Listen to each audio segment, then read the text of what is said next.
How's it going, guys? Dom here with Dom's Vlogs. And guess what? It's time again for another one that I hadn't done in so long. It's time for Story Time with Dom. Now, I basically talk about stuff that I had probably from the past, or maybe today, maybe more in the future. But this is basically just story time with me, just talking about both my past, my present, which is now, and probably the future. Which is why story time with Dom is going to be very interesting. But this one I want to talk about because we're already heading on to WWE Super Showdown coming October 6th of this year. Now, there is a lot of good matches like The Shield versus Braun Strowman, Dolph Ziggler, and Drew McIntyre. Or what about the Bella Twins and Ronda Rousey versus the Riot Squad? Now that's an interesting one. Well, they are. But there's only one match I want to see that everybody, and I mean everybody, is talking about. And that's Triple H versus The Undertaker for the last time ever. First time I saw these two, collide in like wanting to face each other, that is, was 2011, the Raw before WrestleMania 27. And that was a no-holds-barred match. And I've seen it. I had the DVD back in my dad's house, WrestleMania 27, and I seen the matchup. But the thing is that I've seen it. It was brutal. It was fun. I think it had a lot of heart put into it. And this is one of the story rivalries that people are still talking about today. Not like the cheap rivalries that we got nowadays, but the rivalries that we have back then. Triple H and The Undertaker are like both great icons. Triple H was they call him a lot of things. The King of Kings, the Cerebro Assassin, the Game. They also call him the CEO because he is the boss of WWE. He goes, the man who married one of the McMahons, which is Stephanie McMahon. And he is like a very good wrestler. I wouldn't say he's one of my favorites, but my God, he is pretty good. And the build that he gets is very, very interesting. I mean, I have heard from him, like, if you ever looked at the trailers for Triple H and Stephanie McMahon versus Ronda Rousey and Kurt Angle at WrestleMania 34, is it? I'm not sure.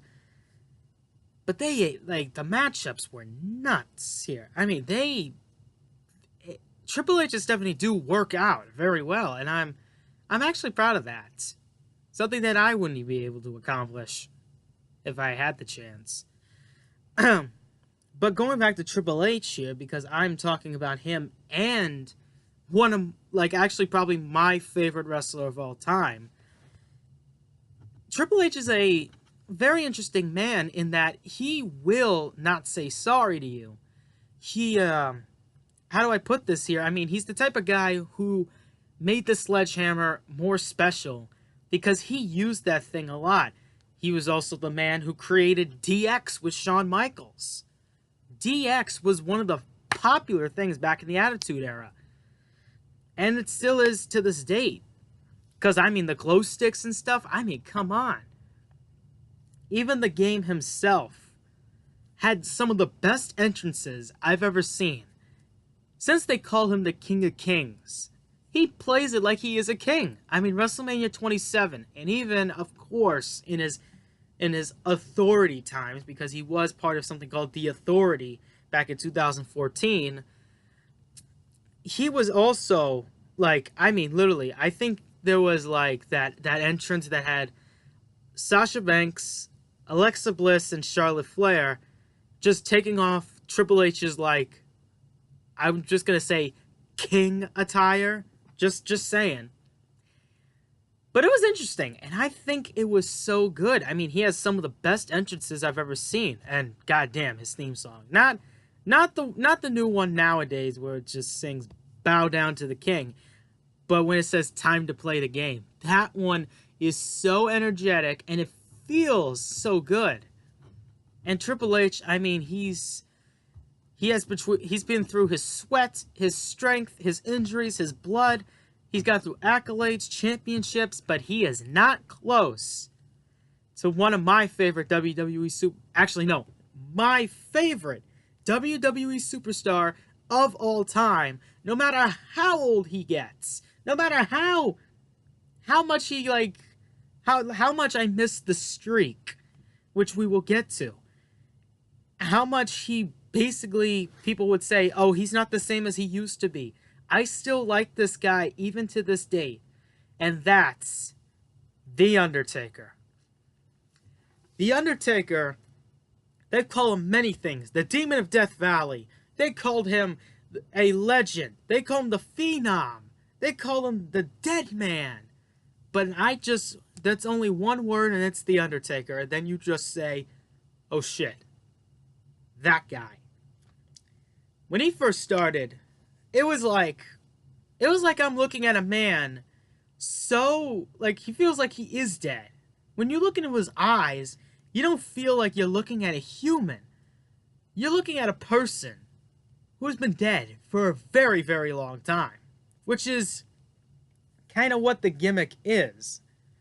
Even though it's like, I mean, it's a good gimmick because that entrance, no matter what entrance it is, no matter if you turned off the lights, every time I hear that bell toll, or I hear that funeral march, as they call it, it gives me chills on my spine. My weird spine. It gives me chills. He was the man who created the WrestleMania streak. The most best streak ever. Better than Bo Dallas's, winning streak, or better than, Kurt Hawkins' losing streak. Those streaks are just garbage. This streak was legendary because before he faced Brock Lesnar, he never lost. He was 21-0 before Brock Lesnar beat it because he's an ass. And I'm going to say this again, Paul Heyman. He's an ass. And so are you. A big one. The Undertaker was one man that I wanted the streak to keep continuing. And I've seen him put through grueling matches he's made. I mean, the First Blood match, the Casket match, the Buried Alive match, the, I don't know what else, the Boiler Room match, and even the best match of all time, and I don't care that it's not even number one on WWE's countdown, it's Hell in a Cell. I can't explain it, because it's so good. When I first looked at these two, and I mean literally, when I first saw Triple H and The Undertaker, it was 2011 on Monday Night Raw. Undertaker had returned, he had his hat on, he looked at WrestleMania, he was probably going to say something, probably saying like, what is my opponent going to be at WrestleMania? And then the game came in, and it changed everything. Although Undertaker did get a smirk like, I already beat you once in WrestleMania 17. But wait, he said one thing. He said, you got it. He didn't say it, but by the look at his face, you know he says, you got the matchup. And I'm going to beat you. And then Triple H, same thing with that defiance. I'll beat you, and I'm going to end you. And Triple H did not end The Undertaker at all. He's been beaten 3 times at WrestleMania. More than Shawn Michaels, more than Kane. More than Shawn Michaels, more than Kane. Triple H had been at WrestleMania with The Undertaker 3 times. Think of that. Shawn Michaels has been through twice with The Undertaker at WrestleMania. Kane's been through with The Undertaker twice at WrestleMania. 2 different WrestleManias. And then Triple H and The Undertaker had through 3. One was just a straight-out regular matchup, which the referee couldn't do nothing about to do a countdown or anything. Then a no-holds-barred, and then one of the best matches, probably close to being the best match of all time. And it was end of an era inside Hell in a Cell. Triple H says The Undertaker is not what he used to be. He's pretty much not the dead man that we all knew and loved. Screw you, Hunter. I still like him. He's still the man I know he did. He does unthinkable things. He's done unthinkable things. If he didn't make Hell in a Cell, then it wouldn't have been popular to this date. And we wouldn't have had the women's Hell in a Cell match. Which again, I'm still looking for, WWE. Make it. And do it right. I'm telling you. I'm still picking The Undertaker. I don't care if people say like the game still has what's left in the tank. The Undertaker still has stuff left in the tank.